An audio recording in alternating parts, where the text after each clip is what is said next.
So if you watched my last video, it was how to check the glow plugs. Now, if all your glow plugs are good, but you're having glow plug issues, the first thing you want to do is you want to hook that test light up to the negative side and test your glow plug wires and see if they light up.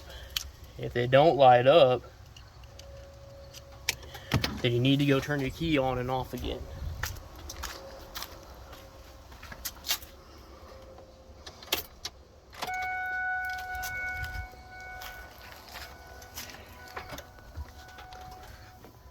Just like this. And you should get a positive light.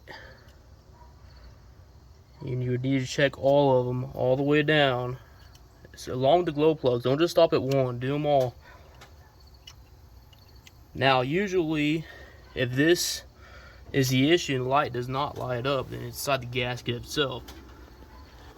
If that's not it, then you start with these wires up in here. And they're always going to be the thickest wires for the glow plugs.